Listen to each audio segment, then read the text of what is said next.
Assalamu alaikum wa rahmatullahi wa barakatuh. Alhamdulillahi wassalatu wassalamu ala rasulillah wa ala alihi wa sahbihi wa man wala. Bienvenidos a otro episodio de esta serie acerca del Islam y la modernidad, en la cual trato de explicar algunas de las cosas que caracterizan a nuestra era moderna, ¿no? Como la ciencia, ese tipo de cosas, ¿no? Y la visión del mundo que tenemos. Compararla con la visión, por ejemplo, islámica, que en gran medida se manifestó en la civilización islámica clásica, acerca de la ciencia, acerca del ser humano, acerca de nuestro papel en el universo, y hacer una comparativa, porque estas grandes preguntas existenciales sobre el papel del humano, el papel del universo, impregnan a menudo los discursos, y los discursos reflejan a veces los puntos de vista de quien los genera. Con lo cual el musulmán moderno a veces se ve un poco desafiado, ¿no? A la hora de adquirir información sobre el universo, sobre el ser humano, bien sea a través de la ciencia, a través de la psicología. Me centraré en estos dos temas, porque son generalmente a grandes trazos, ¿no? Ciencias naturales, ciencias sociales. En fin, estuvimos hablando, más bien antes de empezar os quiero animar a que vayáis a www.adamacademia.com/crítico. Ahí os he dejado un test de pensamiento crítico, es decir, la habilidad de pensar por uno mismo y detectar los errores cuando otras personas te quieren dar a creer cosas que son erróneas. Y este test, que os llevará 1 minuto o 2, al terminarlo tenéis acceso a una clase de pensamiento crítico en el Corán. Así que espero que hagáis el test si no lo habéis hecho aún, y lo disfrutéis. Muy bien, dicho esto, estuvimos hablando en la sesión anterior acerca de la ciencia en la civilización islámica, ¿no? Y pues cómo existía esa, digamos, obsesión por la actividad intelectual y por el conocimiento, bien sea del mundo natural o incluso de otras ciencias como las matemáticas, que de alguna manera se reflejan en el mundo natural, ¿no? Y una de las cosas que tuvo que quedar clara es que hoy en día, por ejemplo, solemos pensar, muy bien, los musulmanes hicieron todos esos avances científicos, pero esto no fue una consecuencia de su religión, ¿vale? Realmente ellos interactuaron con la filosofía griega, con la ciencia, con material chino, material indio. Eran gente curiosa, ¿vale? Esa es la verdadera causa. Y una de las razones por las que decimos este tipo de cosas es porque nosotros, como occidentales, la ciencia moderna, la hemos empezado a desarrollar a medida que nuestra sociedad se ha vuelto menos religiosa. Y nuestra ciencia, en cierto modo, procede de nuestra obsesión con dejar de lado lo sagrado, lo sobrenatural, y empezar a conocer el mundo natural. Entonces creemos que nos cuesta, digamos, concebir el hecho de que otra civilización, su religión, les haya obsesionado con la ciencia, ¿no? Lo que llamamos ciencia, ¿no? Conocer el mundo natural o la actividad intelectual, ¿vale? Pero como estuvimos mencionando en la sesión anterior, el hincapié que el Corán hace del papel de la observación empírica, ¿no? An-nazar, y el papel del uso de intelecto o del aql es demasiado obvio como para que se le escape a alguien, ¿vale? O sea que, en gran medida, la ciencia de la civilización islámica no fue ciencia hecha por musulmanes, fue ciencia islámica, es decir, inspirada por el Corán. Entonces es importante tener en cuenta eso. La visión del Corán fomentó, ¿vale? Y eso se plasma en muchos de los libros, la introducción de muchos de estos científicos a sus libros, la forma en la que lo referenciaban con el Corán, etc. ¿Vale? Es un estudio del mundo natural, en cierto modo, instigado por Dios. Es decir, si tú no tienes la curiosidad de conocer el mundo natural, Dios te instiga a hacerlo, ¿vale? No es una coincidencia. Pero tiene toda la lógica del mundo que a nosotros, como occidentales, nos cueste entender eso, porque en nuestro mundo la ciencia ha avanzado cuando se ha separado más de la religión. La civilización islámica se volvió científica después del Islam y inspirada por el Islam. Muy bien, ahora que ya hemos hablado de la ciencia en la civilización islámica, vamos a venir a Occidente, ¿no? Es decir, en la era moderna, vamos a decir Europa. Una de las cosas que quiero que veáis es que, en primer lugar, el modo en el que enfocamos el estudio del mundo natural es distinto. ¿Vale? Vemos el universo como un objeto y lo que estudiamos son objetos. ¿Vale? No hay signos, no hay nada sagrado y de hecho creemos que esto es una actitud verdaderamente científica. Creer, entre comillas, que no hay nada sobrenatural, o al menos esa cuestión déjala en casa, es privada. Cuando vamos a describir el mundo, vamos a describirlo en términos materiales. Que en cierto modo, la postura islámica sería en cierto modo, es verdad que si tú vas a investigar la creación de Dios, Dios ya nos dice en el Corán que hay unos patrones, ¿vale? Hay unas... Incluso no solo en las ciencias naturales, sino en la sociología, en el comportamiento humano, ¿no? Sunnat Allah. La forma de proceder de Dios es siempre la misma, ¿no? En lo que se refiere al auge y el declive de las civilizaciones. Todo lo que sea antropología, sociología, psicología, todo lo que concierne al comportamiento humano, se puede estudiar en base a patrones predecibles. Y lo mismo ocurre con el mundo natural, ¿no? Como nos dice el Corán, yo que sé, Ash-Shamsu wal-Qamaru bihusban, el sol y la luna funcionan a través de cómputos. Es decir, existe el carácter de que el mundo es racionalmente entendible. Y en eso, digamos que el enfoque de la civilización islámica y el de la civilización actual dominante, digamos, es común. La diferencia estaría en que esos cómputos, esa armonía que desprende el universo, bueno, nos tiene que dar también algún mensaje moral o espiritual. Y eso es lo que el científico moderno dice, no necesariamente. Indudablemente un científico musulmán y un científico ateo, vamos a decir, se pueden sentar a hacer un experimento. Los dos tratarán de falsificar sus teorías, digamos, y los dos llegarán a conclusiones y datos sobre cómo funciona el universo. Pero el musulmán lo verá a través de el carácter sagrado que hay detrás de las cosas, ¿no? Y el ateo dirá, bueno, pues nada, aquí tenemos un proceso más que hemos conseguido describir sobre cómo la naturaleza funciona por sí sola.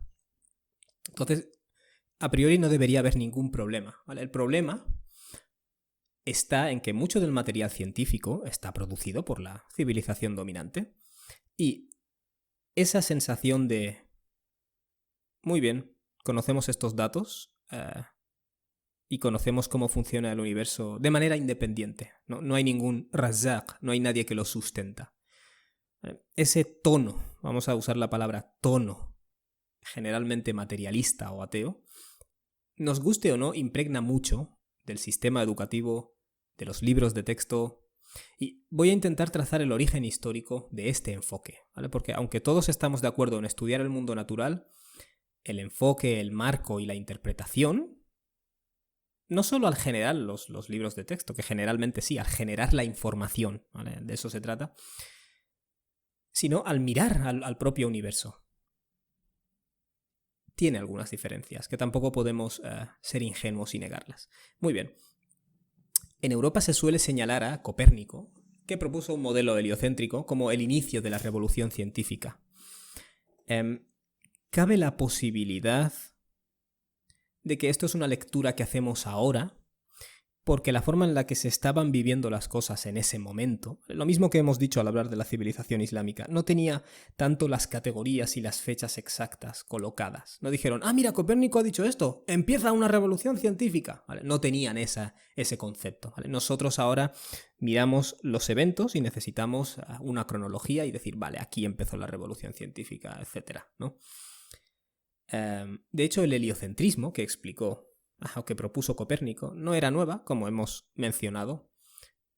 Eruditos anteriores lo comentaron o básicamente lo expusieron, lo propusieron, lo defendieron. Pero sí que Copérnico parece ser que explicó la idea de una manera que muchos prestaron atención. Pero fijaos que en esa época, incluso aquí en Europa, no existía la ciencia y los científicos, ¿vale? Eran la gente que le gustaba el conocimiento eran filósofos, ¿vale? Amantes del saber, amantes de la sabiduría. Y a los que se centraban en el mundo natural, pues eran filósofos naturales, ¿vale? Así es como se llamaba la ciencia, filosofía natural. Y a mediados del siglo XVII, es decir, poned como fecha aproximada 1650, muchos de estos filósofos naturales empezaron a innovar, ¿vale? A desarrollar nuevos métodos para generar el conocimiento del mundo natural y para tratarlo. Y una de las cosas novedosas es el hecho de que se empezó a generar, digamos, ¿no? Experimentos, es decir, hacer experimentos que pudieran ser falsificados y luego se publicaban y otras personas podían mirar esos experimentos y corroborar si...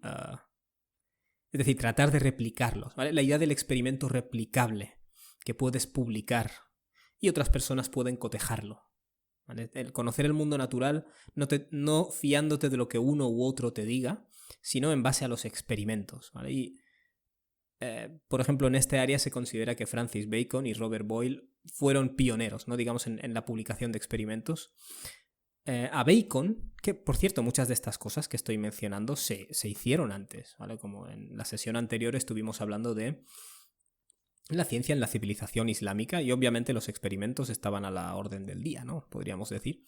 Pero nuestra lectura de la revolución científica actual básicamente es esta, ¿no? Se atribuye a Francis Bacon haber fundado el empirismo. El empirismo básicamente es una visión filosófica que nos dice que el conocimiento legítimo solo se deriva de los sentidos. ¿Vale? Y quiero que entendáis los contrastes con la civilización islámica. Porque obviamente cuando los musulmanes hacían, entre comillas, ciencia, indudablemente su visión era empírica, es decir, utilizaban los sentidos, ¿no? para adquirir conocimiento sobre el universo, para la astronomía, para poner en práctica inventos, todo eso es empírico, ¿vale? Es decir, se basan en lo que ves, en lo que tocas, en lo que mesuras.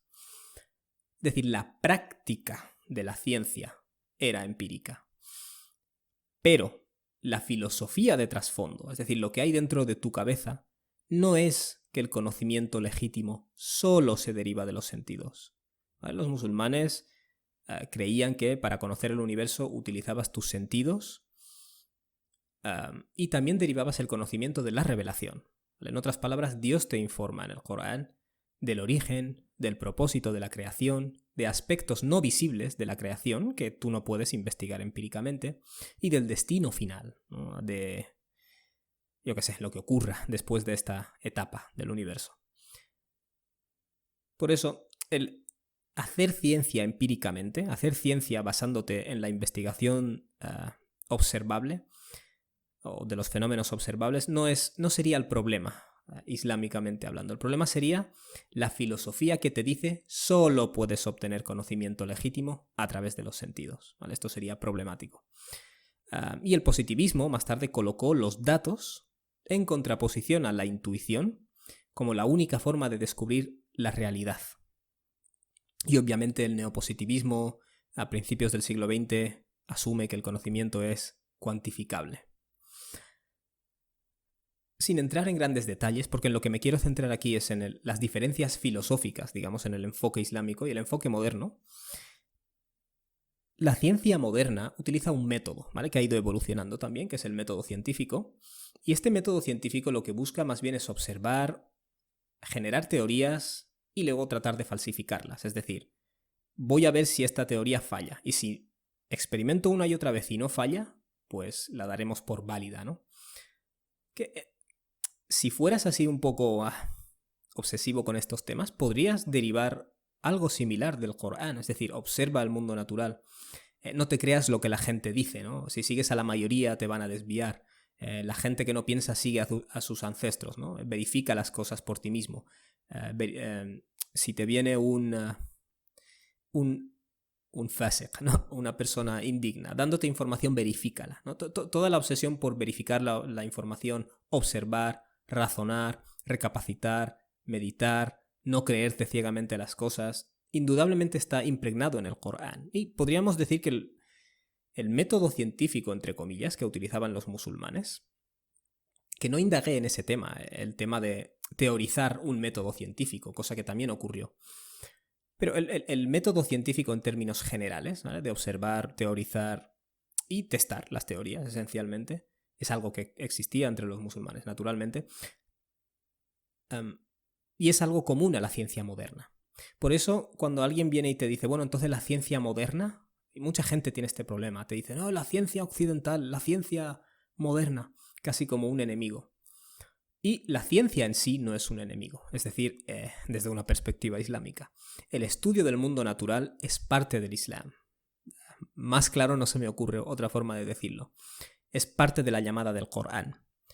No obstante, la filosofía, ¿vale? La idea de que solo se obtiene el conocimiento a través de la investigación científica o empírica, no estaríamos de acuerdo. El mirar al universo como un simple objeto, tampoco estaríamos de acuerdo. Objeto material. Y como he empezado diciendo, si un musulmán y un ateo que tiene este enfoque materialista, que es el que predomina hoy en día, se sentaran a hacer un experimento, podrían hacerlo sin ningún problema, ¿vale? Y el método científico es algo en lo que podemos sentarnos y estar de acuerdo. Vamos a observar, vamos a teorizar y vamos a falsificar las teorías. Pero entonces, ¿cuál es el problema que muchos musulmanes tienen con la ciencia moderna? El problema no está con la ciencia en sí, es decir, con el estudio del mundo natural, está con el modo de presentación, el tono, como habíamos dicho antes. Ocasionalmente, cuando coges libros de ciencia, quien te los explica, a través de comentarios por aquí y por allí añadidos, te da a entender que claramente el universo es un accidente fortuito y que no tiene ningún sentido trascendente. Técnicamente, si nos ciñéramos a los propios dictámenes del mundo secular, ningún libro de texto tendría que tener este tipo de referencias materialistas ateas, porque eso es filosofía, es tu manera de ver las cosas, pero no es la ciencia. La ciencia vendría a ser los datos que tenemos sobre cómo funciona el universo. Pero es innegable y tenemos que no ser ingenuos, ¿vale? Tenemos que saber que mucho del material científico producido hoy por personas materialistas tiene un tono materialista. Entonces, si tú lees un libro, los datos que se te dan pueden ser útiles y fiables. A menudo, el tono en el que se describen las cosas o las ideas preasumidas sobre que el universo no tiene rumbo, eso no es parte de la ciencia, aunque esté metido en el libro de ciencia. Eso es la visión del mundo de quien escribe ese libro. Y el musulmán de hoy no se puede permitir el lujo de no saber diferenciar una cosa de la otra. ¿Vale? Espero que esté quedando claro. Una cosa es vamos a estudiar el mundo material a través de métodos empíricos y otra cosa es vamos a estudiar el mundo material a través de métodos empíricos porque todo lo que existe es lo material y lo empíricamente mesurable, ¿vale? Lo primero es ciencia y lo segundo es una filosofía del mundo, que es la que en el mundo actual predomina y que inevitablemente en mucho material científico se plasma, ¿vale? Eso es lo que quiero que la gente tenga claro. Esto afecta, esta visión, el positivismo y el neopositivismo, naturalmente, esta visión empírica, afecta, por ejemplo, cuando Dios describe en el Corán a quienes aceptan la guía de Dios, lo primero que dice es, o una de las primeras cosas, alladhina yu'minuna bil ghaib. Son gente que reconoce la existencia de realidades no visibles.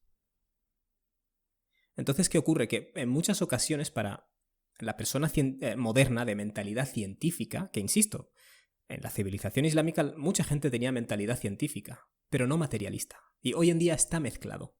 Entonces, la facultad, donde sea que estudies, en el simple instituto, ya quien tiene inclinación científica generalmente tiene una inclinación materialista. Es decir, estudio el mundo material porque todo lo que existe es lo empíricamente cuantificable.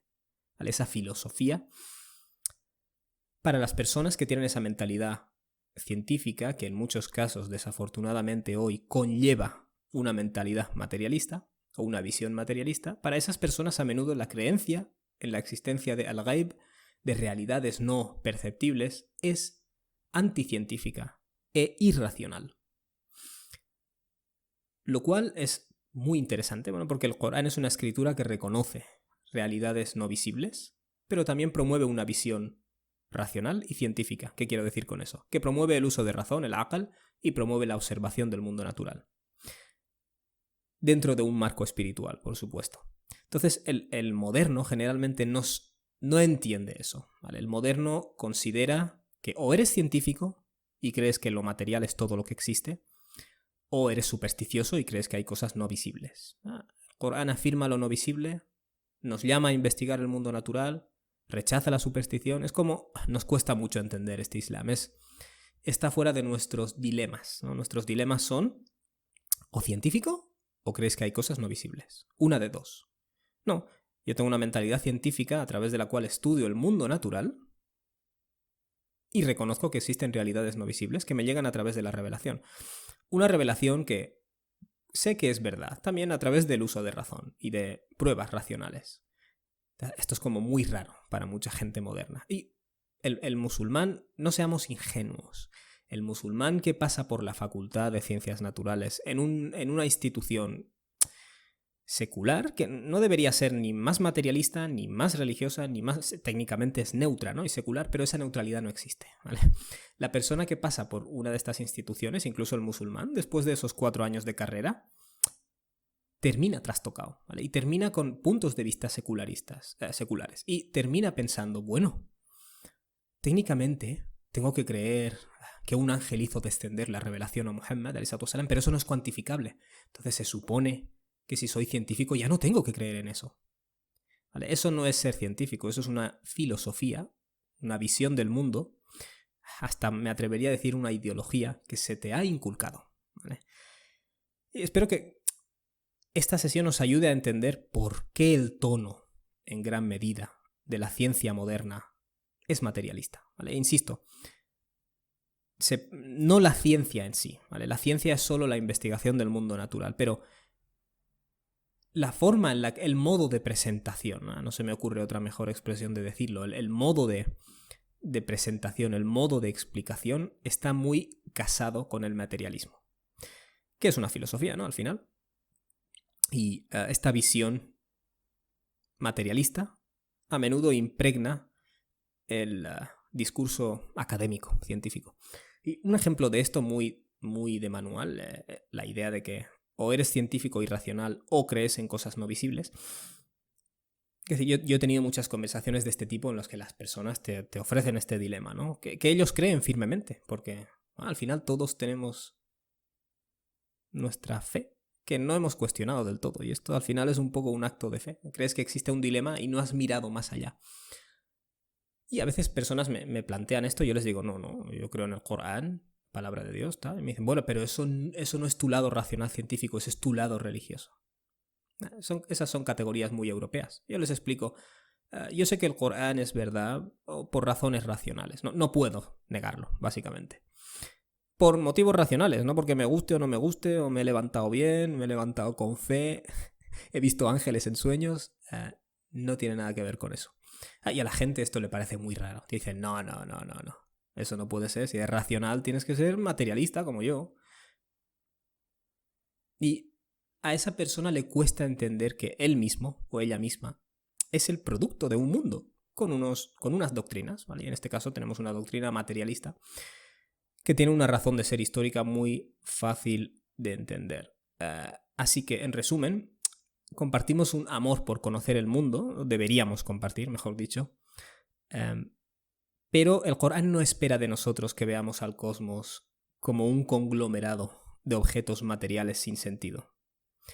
Y curiosamente no está en la naturaleza del ser humano verlo así. O sea, verlo así nos genera una serie de ansiedades, ¿no? Como ya hemos comentado en ocasiones y vamos a seguir comentando. Ahora que ya hemos hablado de cómo se veía la ciencia en la civilización islámica y cómo se ve la ciencia en el mundo moderno, y cómo, aunque podemos trabajar juntos en el estudio del mundo natural, tenemos que ser conscientes o alerta de no ser impregnados por una filosofía que a veces hay detrás del modo de presentación de los datos, vamos a repetir este mismo ejercicio, ¿vale? Ciencia islámica y ciencia moderna. Vamos a repetirlo con la psicología, ¿vale? ¿Por qué he escogido la ciencia y la psicología? Bueno, porque son las áreas de estudio que mucha gente más les interesa, ¿no? Básicamente. Y lo mismo que ocurre con la psicología, ocurre con la ciencia en general. En primer lugar, la civilización islámica lo veía. En primer lugar, el Corán y la Sunna llaman, ¿no?, a la búsqueda de este conocimiento. En segundo lugar, la civilización islámica buscó este conocimiento, innovó en él y se basó en lo que ya otras civilizaciones habían aprendido, en respuesta a esa llamada del Corán y de la Sunna. En tercer lugar, el mundo moderno, ¿vale?, también practica estas ciencias y de hecho las podemos practicar juntos sin problema, pero, y este es mi cuarto punto y el más importante, no tenemos que ser ingenuos de que la filosofía materialista, la filosofía de que todo lo que existe es lo material, lo cuantificable, lo mesurable, impregna gran parte del discurso. Entonces, el estudiante tiene que saber eso, ¿vale? El musulmán tiene que tener en cuenta este factor, porque o si no, se le colarán cosas como ciencia, o como psicología, o como sociología, o como antropología. Se le colarán cosas que en realidad no forman parte de ninguna de estas ciencias en su definición básica, sino que en realidad son las interpretaciones filosóficas de una civilización determinada. Es súper importante tener en cuenta eso. Vamos a repetir, si Dios quiere, el ejercicio, pero con la psicología. Y empezaremos hablando de la psicología en la civilización islámica en nuestra siguiente sesión, y en la siguiente sesión hablaremos de la psicología como se vive, pues, en el mundo moderno. Y repetiremos ese ejercicio, ¿no?, de decir, ¿vale?, ¿de qué nos podemos beneficiar? O mejor dicho, ¿en qué parte podemos trabajar juntos y en qué parte hay que estar alerta? ¿Vale? Trabajamos juntos en la ciencia, biología, estudio de la vida, trabajamos juntos en eso. Pero cuando me lo presentas de una manera materialista, ahí diremos, no, eso no es ciencia, ¿vale? Eso no es el estudio del mundo natural, eso es tu visión del mundo, ¿vale? Tu visión del mundo es que estos son solo objetos materiales a los que puedes mirar de manera fría y sin un significado más allá. Y eso es nuestra filosofía del mundo y es diferente, ¿vale? Y es importante tener esto en cuenta. Por último, os animo a que vayáis a www.adamacademia.com/crítico de nuevo y hagáis el test de pensamiento crítico. Y todo lo que estoy explicando, el saber diferenciar la ciencia, por ejemplo, de la filosofía de trasfondo que mucha gente tiene, es crucial. Eso es una forma de pensamiento crítico, ¿vale? El no creerte el paquete tal y como te lo dan. Eso es una forma de pensamiento crítico crucial. Haz este test te llevará 1 minuto y cuando hayas terminado este test verás los resultados naturalmente al momento y tendrás acceso a una clase de pensamiento crítico en el Corán, porque esta es una habilidad indispensable. Barakallahu fikum, que Dios os bendiga. Inshallah, nos vemos en la siguiente sesión. Assalamu alaikum wa rahmatullah.